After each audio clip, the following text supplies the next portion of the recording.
আসসালামু আলাইকুম, বিসমিল্লাহির রহমানির রহিম। ইতালিয়ান ভাষা শিক্ষা চ্যানেলে আরও একটি নতুন টিউটোরিয়ালে সবাইকে স্বাগতম।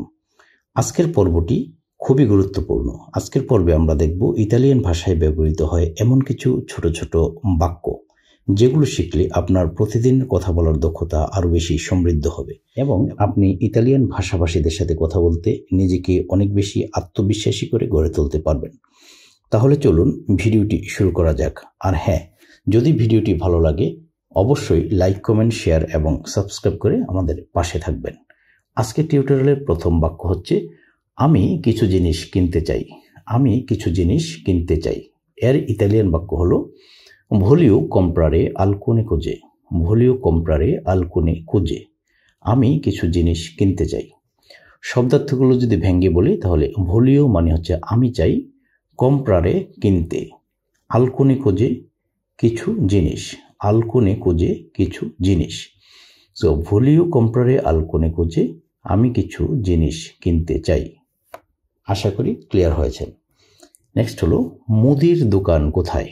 মুদির দোকান কোথায়। এর ইতালিয়ান বাক্য হবে দোভে ইল নেগোজিও দি আলিমেন্তারি। এর শব্দগুলো হচ্ছে দোবে, দোবে মানে হচ্ছে কোথায়, ইল নেগোজিও মানে দোকানটি, দি আলিমেন্তারি মানে হচ্ছে মুদির।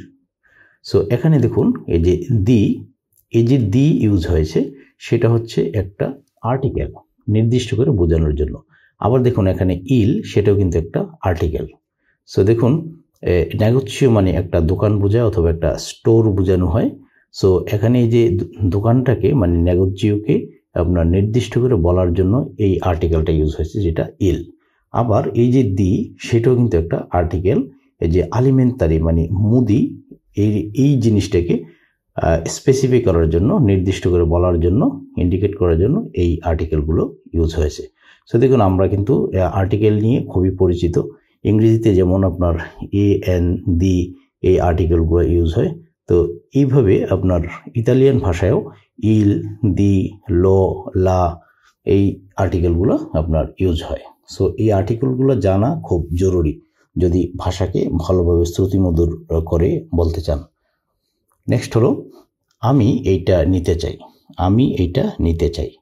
এর ইতালিয়ান বাক্য হলো ভলিও প্রেন্দেরে কোয়েস্তো। ভলিও প্রেন্দেরে কোয়েস্তো।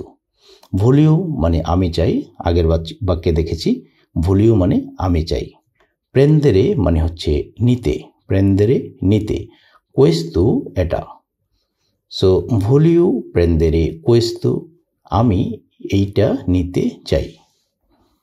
নেক্সট হলো আপনি কি সাহায্য করতে পারেন, অথবা আপনি কি আমাকে সাহায্য করতে পারেন। এভাবে যদি প্রশ্ন করেন তো তার ইতালিয়ান বাক্য হবে পু আইউতারমি পের ফাবোরে। পু আইউতারমি পের ফাবোরে। সো একটা জিনিস মনে রাখবেন, পের ফাবোরে সেটা অলওয়েজ ইউজ হবে আপনার দয়া করে। এই জিনিসটা মিন করবে যে আমরা যেমন ইংরেজিতে বলি excuse me, please help me. Excuse me, এই যে এক্সকিউজ করা, সেটা আপনার কোনো কিছু রিকোয়েস্ট করে বোঝানোর জন্য অলওয়েজ আপনি ইতালিয়ান ভাষায় পের ফাভরে এটা ইউজ করবেন। সো এখানে পু মানে এটা একটা শুরু করার জন্য কোনো একটা কিছু। সো পু আয়ুতারমি মানে আপনি কি পারেন। পু আয়ুতারমি আপনি কি পারেন সাহায্য করতে, মানে আয়ুতারমি মানে হচ্ছে আপনার সাহায্য করা। সো পু আয়ুতারমি আপনি কি আমাকে সাহায্য করতে পারেন, পের ফাভরে দয়া করে। আশা করি বুঝতে পেরেছেন। নেক্সট হলো আমি 1 কেজি চাল চাই। আমি 1 কেজি চাল চাই। এর ইতালিয়ান বাক্য হবে vorrei 1 kilo di riso। vorrei 1 kilo di riso। সেখানে vorrei মানে হচ্ছে আমি চাই, 1 কিলো মানে হচ্ছে 1 কেজি, কিলো মানে কেজি, এটা আমরা সহজেই বুঝতে পারবো।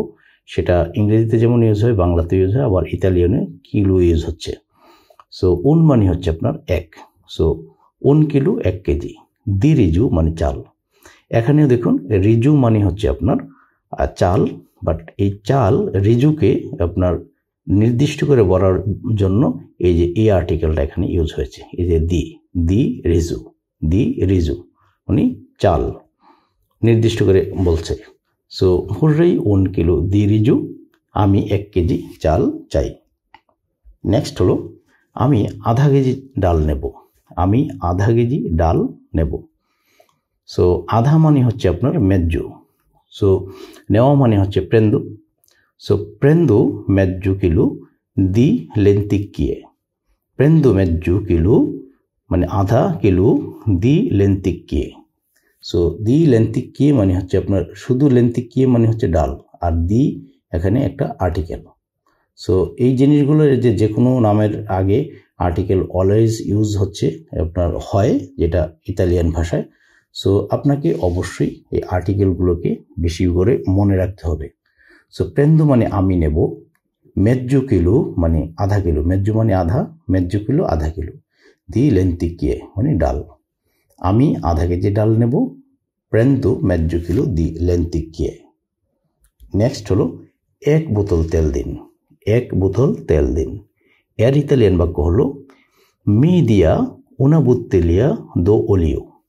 মি দিয়া মানে আমাকে দিন, una bottiglia মানে 1 বোতল, una মানে 1, bottiglia হচ্ছে বোতল। সো una bottiglia 1 বোতল, d'olio, দো মানে এখানে একটা আর্টিকেল, d'olio মানে তেল, olio মানে তেল। সো এখানে বলতে পারেন যে দো কেন ইউজ হয়েছে, আসলে মেইনলি হচ্ছে আপনার এটা ইউজ হবে আপনার দি, এখানে দি আছে এই জায়গাটাতে, এই অ্যাপোস্ট্রফি যেটা দেখতে পেরেছেন এটার কাছে, এটার রিপ্লেসমেন্টে এখানে আছে আই, সরি। সো মানে ডি এবং আই, দি, এটা হবে দি, আর্টিকেলটা হবে মূল আর্টিকেলটা দি। সো ইতালিয়ান ভাষায় একটা জিনিস মনে রাখবেন, পরপর দুটো স্বরবর্ণ যখন ইউজ হয় তখন একটা স্বরবর্ণ আপনার উঠে যায়, উঠে গিয়ে সেটা সাইলেন্ট দেখায়, আর ওই জায়গাটাতে এই রকমের একটা অ্যাপোস্ট্রফি বসে। সো এখানে যেহেতু আপনার দি মানে হচ্ছে আই আছে ডি এর পরে, সো এই আই এখানে সাইলেন্ট হয়ে গিয়েছে, মানে এটা ডিলিট করে দিয়ে এখানে এই অ্যাপোস্ট্রফি ইউজ হয়েছে। অলিও মানে তেল, সো দি অলিও এই জিনিসটাকে আপনার ওই যে দি না বলে সংক্ষেপে বলা হচ্ছে দোলিও, দোলিও। সো মিডিয়া উনা বোতলিয়া দোলিও, 1 বোতল তেল দিন, মানে আমাকে 1 বোতল তেল দিন, যেহেতু মিডিয়া লেখা আছে, তো মিডিয়া মানে হচ্ছে আমাকে দিন। নেক্সট হলো আমি কিছু চিনি চাই। এর ইতালিয়ান বাক্য হলো ভোররেই উন পুদি জুক্কেরু। ভোররেই উন পুদি জুক্কেরু, এখানে দি জুক্কেরু, এটা সেপারেট করে বলতে হবে। ভোররেই উন পু দি জুক্কেরু মানে আমি কিছু চিনি চাই। সেখানে মানে ভোররে মানে হচ্ছে আমি চাই, উনপু মানে হচ্ছে কিছু, দি জুক্কেরু মানে চিনি। সো এখানেও আপনার দি মানে হচ্ছে একটা আর্টিকেল। সো দেখুন এখানে কিন্তু দো হয়নি, এখানে দি। সো আগেরটাতে যেমন এখানে এই যে দো হয়ে গিয়েছে, মানে শুধু দো, অ্যাপোস্ট্রফি আছে, কারণ কি এখানে আপনার এইটাতে আপনার এই একটা স্বরবর্ণ আর একটা ব্যঞ্জন বর্ণ, তো এখানে কিন্তু আপনার এই দি উঠবে না। তো পরপর যদি এই স্বরবর্ণ আর ব্যঞ্জন বর্ণ দুটো বসতো, তাহলে মূল শব্দের সাথে যে স্বরবর্ণটা থাকবে সেটা থাকবে, আর এই যে আর্টিকেলের সাথে যেই স্বরবর্ণটা সেটা উঠে গিয়ে সেখানে একটা অ্যাপোস্ট্রফি এস ইউজ হবে। আশা করি এটা বুঝতে পেরেছেন। ভোররেই উনপদি জুক্কেরু, আমাকে আমি কিছু চিনি চাই। নেক্সট হলো লবণ কোথায় আছে। লবণ কোথায় আছে, এর ইতালিয়ান বাক্য হচ্ছে দোভে সি ত্রোভা ইল সালে। দোভে সি ত্রোভা ইল সালে মানে লবণ কোথায় আছে। এখানে দোভে মানে কোথায়, সি ত্রোভা মানে হচ্ছে অবস্থিত, মানে কোথায় আছে। ইল সালে মানে লবণ, লবণ মানে হচ্ছে ইতালিয়ান ভাষায় সালে, আর এই সালেকে আপনার নির্দিষ্ট করে বোঝানোর জন্য এই একটা আর্টিকেল ইউজ হয়েছে, সেটা হচ্ছে ইল। সো ইল সালে লবণ, দোভে সি ত্রোভা ইল সালে লবণ কোথায় আছে। নেক্সট হলো দুধ আছে, প্রশ্ন করা হচ্ছে দুধ আছে। এর ইতালিয়ান বাক্য হলো আভেতে দেল লাত্তে। আভেতে দেল লাত্তে, দুধ আছে। সেখানে আভেতে মানে আছে, প্রশ্ন করবেন আভেতে মানে আছে, দেল লাত্তে দুধ। সো এখানে লাত্তে মানে হচ্ছে দুধ, আর এই যে দেল্লে সেটা একটা আর্টিকেল। সো নির্দিষ্ট করে এই লাত্তেকে বোঝানোর জন্য দেল ইউজ হয়েছে। সো এটা এখানে দেল কেন ইউজ হলো সেটাও কিন্তু আপনার একটু কমপ্লিকেটেড। সো আপাতত এটা না জানলে হবে, আপনি শুধু জেনে রাখবেন যে দেল মানে একটা আর্টিকেল।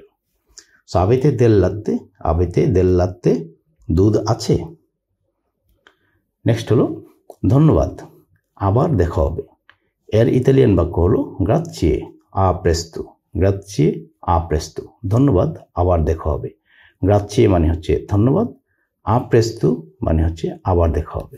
শুধু দর্শক মণ্ডলী, ধৈর্য সহকারে ভিডিওটি দেখার জন্য অনেক অনেক ধন্যবাদ। আশা করি ভিডিওটি ভালো লেগেছে। যদি ভালো লাগে আবারও রিকোয়েস্ট করব, লাইক, কমেন্ট, শেয়ার এবং সাবস্ক্রাইব করে আমাদের পাশে থাকবেন। অবশ্যই শেয়ার করতে ভুলবেন না। Thanks for watching. আজ এখানে শেষ করছি। দেখা হবে পরবর্তী কোনো টিউটোরিয়ালে। সে পর্যন্ত সবাই ভালো থাকবেন, সুস্থ থাকবেন। আসসালামু আলাইকুম ওয়া রাহমাতুল্লাহি ওয়া বারাকাতুহু।